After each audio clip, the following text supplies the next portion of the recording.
नमस्कार। प्रांजल ज्ञान गंगा में आप सभी का स्वागत है। हम संक्षिप्त महाभारत का पाठ कर रहे हैं, जिसमें कि शांति पर्व चल रहा है। आगे हमने कथा में पापी धर्मात्मा विरक्त और मुक्त होने के कारण तथा मोक्ष के साधनों का वर्णन की कथा को पढ़ा था।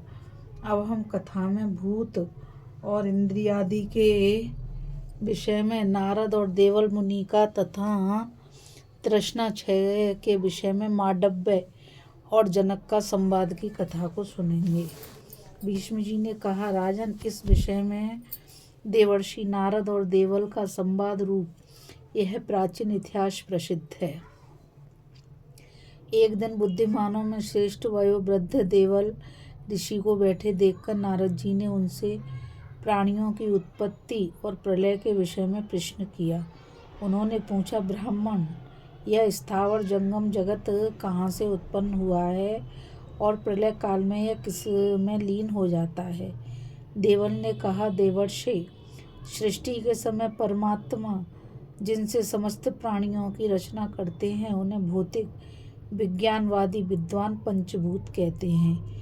परमात्मा की प्रेरणा से काल इन्हीं के द्वारा प्राणियों को रचता है।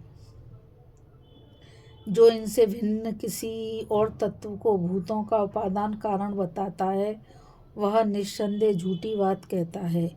नारद, ये 5 भूत और छठा काल नित्य अविचल और अविनाशी हैं और तेजोमय तत्व की स्वाभाविकी कलाएं हैं। किसी भी युक्ति या प्रमाण से इन 6 के अतिरिक्त कोई और तत्व नहीं बताया जा सकता। इसलिए जो कोई दूसरी बात कहता है उसका कथन अवश्य निर्मूल है। तुम यही निश्चय करो कि ये 6 ही जगत रूप में स्थित हैं। 5 महाभूत काल तथा भाव और अभाव अर्थात पूर्व जन्म के संस्कार और अज्ञान, ये 8 तत्व नित्य हैं तथा ये ही सब प्राणियों की उत्पत्ति और लय के कारण हैं। प्राणियों का शरीर पृथ्वी का विकार है। श्रोतेंद्रिय आकाश से उत्पन्न हुई हैं तथा नेत्रेंद्रिय सूर्य से, प्राण वायु से और रक्त जल से उत्पन्न हुए हैं।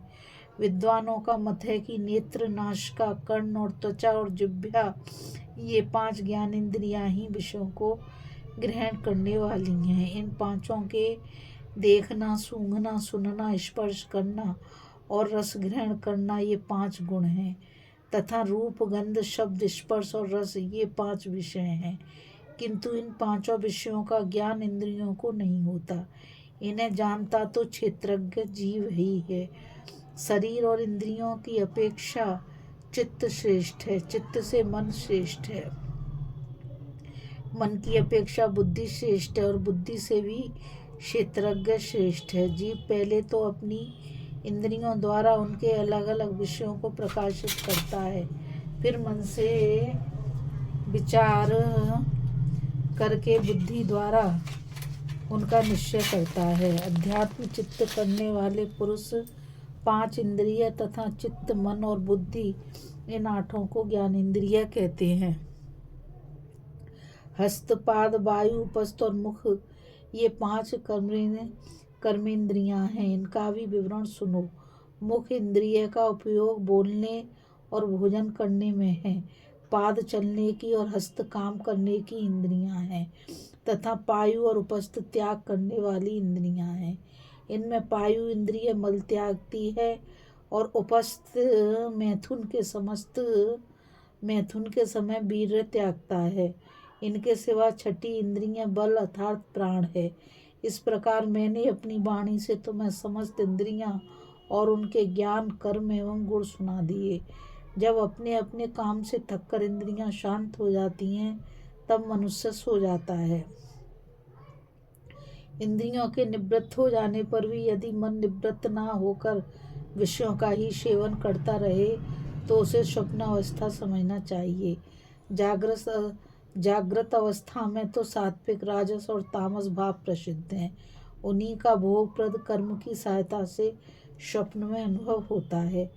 5 कर्मेंद्रियां 5 ज्ञानेंद्रियां, प्राण, मन, चित्त और बुद्धि ये 14 इंद्रियां और सत्वादि 3 गुण ये 17 तत्व माने गए हैं। इनसे पृथक 18वां जीव है जो इस शरीर में रहता है और नित्य है। जब जीव का वियोग हो जाता है तो शरीर और उसमें रहने वाले ये तत्व भी नहीं रहते। जिस प्रकार घर में रहने वाला पुरुष एक घर के गिरने पर दूसरे में और दूसरे के गिरने पर तीसरे में चला जाता है, उसी प्रकार यह जीव काल की प्रेरणा से अविद्या, काम और कर्म के द्वारा एक देह से दूसरे देह में जाता रहता है। अज्ञानी जन देह से अपना संबंध मानते हैं, इसलिए देह का वियोग होने पर उन्हीं को दुख होता है, किंतु बोधवानों का निश्चय आत्मा की असंगता के विषय में निश्चल होता है, इसलिए उन्हें इससे कुछ भी खेद नहीं होता। यह जीव वास्तव में कभी किसी का कुछ भी नहीं है, यह तो नित्य और अकेला ही है। सुख दुख का कारण तो देह ही है। जीव ना कभी उत्पन्न होता है न मरता है। जब कभी इसे तत्व ज्ञान होता है तो यह शरीर के संबंध से छूटकर परम गति प्राप्त कर लेता है। देह पुण्य पाप में है, कर्मों के क्षय के साथ इसका भी क्षय रहता है। इस प्रकार शरीर का क्षय हो जाने पर यह जीव ब्रह्मत्व को प्राप्त हो जाता है। पुण्य पाप के क्षय के लिए आत्मज्ञान ही साधन है। उनका क्षय होकर जब जीव को ब्रह्म भाव की प्राप्ति हो जाती है, तभी विद्वान लोग उसकी परम गति मानते हैं। राजा युधिष्ठिर ने कहा, पितामह, हम बड़े ही क्रूर और पापी हैं। हाय, हमने केवल अर्थ के लिए ही अपने भाई, पिता, पुत्र, सजातीय, सुहृदय और पुत्रों का संहार कर डाला। हमारी ये अर्थ तृष्णा किस प्रकार दूर होगी। भीष्म जी बोले, राजन, एक बार मांडव्य जी ने राजा जनक से ऐसा ही प्रश्न किया था। उस समय विदेह राज ने जो बात कही थी वह पुरातन इतिहास में तुम्हें सुनाता हूँ। राजा जनक ने कहा, मेरी कोई भी वस्तु नहीं है, इसलिए मैं मौत से जीवन व्यतीत करता हूँ। यदि मिथिलापुरी में आग लगी हुई है तो भी मेरा कुछ नहीं जलता। जो बोधवान होते हैं उन्हें बड़े समृद्ध संपन्न विषय भी दुख रूप ही जान पड़ते हैं, किंतु अज्ञानियों को तो तुच्छ विषय भी मोह में डाल देते हैं।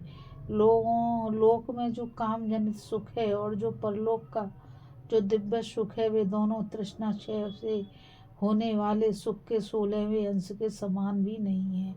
जिस प्रकार काल क्रम से बछड़े की आयु बढ़ने के साथ सींग भी बढ़ने लगते हैं,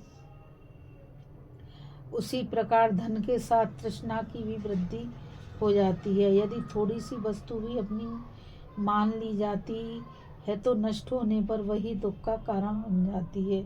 इसलिए कामनाओं की वृद्धि नहीं करनी चाहिए। कामनाओं की आसक्ति दुख रूप ही है। यदि किसी प्रकार धन मिल जाए तो उसे धर्म में ही लगा दें, भोगों की सामग्री इकट्ठी ना करें।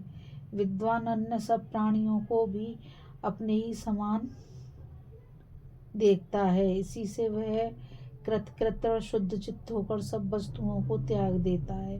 वह सत्य असत्य, हर्ष शोक, प्रिय अप्रिय, भय अभय आदि सभी द्वंद्वों को त्याग कर अत्यंत शांत और निर्विकार हो जाता है।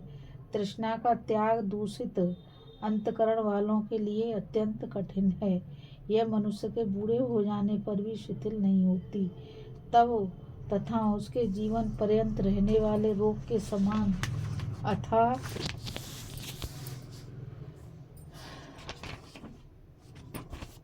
इसका त्याग करने में ही सुख है। राजा के यह वचन सुनकर मांडव्य मुनि बड़े प्रसन्न हुए और उनके कथन की प्रशंसा करके वे मोक्ष मार्ग में तत्पर हो गए। इस कथा में बस इतना ही। अभी हम कथा में भूत और इंद्रिय आदि के विषय में नारद और देवल मुनि का तथा तृष्णा क्षय के विषय में मांडव्य और जनक का संवाद की कथा को पढ़ रहे थे। अब हम आगे कथा में सन्यासी के स्वभाव, आचरण और धर्मों का वर्णन की कथा को पढ़ेंगे। इस कथा में बस इतना ही। मुझ गीता रावत को आज्ञा दीजिए। कल फिर मिलेंगे एक नई कथा के साथ। और मैं आप सभी से यही कहना चाहूँगी कि इस चैनल को ज़्यादा से ज़्यादा लाइक, शेयर और सब्सक्राइब करिए, ताकि यह अमूल्य ज्ञान अधिक से अधिक लोगों तक पहुंच सके। और कमेंट के द्वारा यह बताइए कि यह कथा आपको कैसी लगी। राधे राधे, जय श्री कृष्णा, नमस्कार।